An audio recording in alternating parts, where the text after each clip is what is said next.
Right now I'm going to show you how to use the Bissell Little Green Mini. It's so cute, isn't it? We're going to start by filling up the clean water tank to the fill line, then add cleaning solution to the line just above it. Screw on the cap and place that clean water tank onto the machine.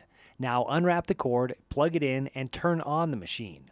Pull the trigger on the handle to spray cleaning solution on the dirty area that you want to clean. With the scrub tool, use the bristles to scrub the stain that you are cleaning. This will get that cleaning solution into the fibers of the carpet and help to break down that stain and loosen any dirt. Now press the head of the tool into the carpet to extract the water and any stain along with it. Continue this process as needed. Spray, scrub, extract. When you're all done cleaning, remove the scrub tool by pressing the button on top and pulling outwards. Now put on the hose rinse tool.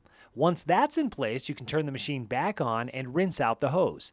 Simply pull the trigger and watch as that clean water and solution goes back through the hose and clears out anything left behind after cleaning. Let that run anywhere between 15 and 30 seconds, really just depending on how dirty the hose is. Release the trigger and leave the vacuum running again for another 30 seconds.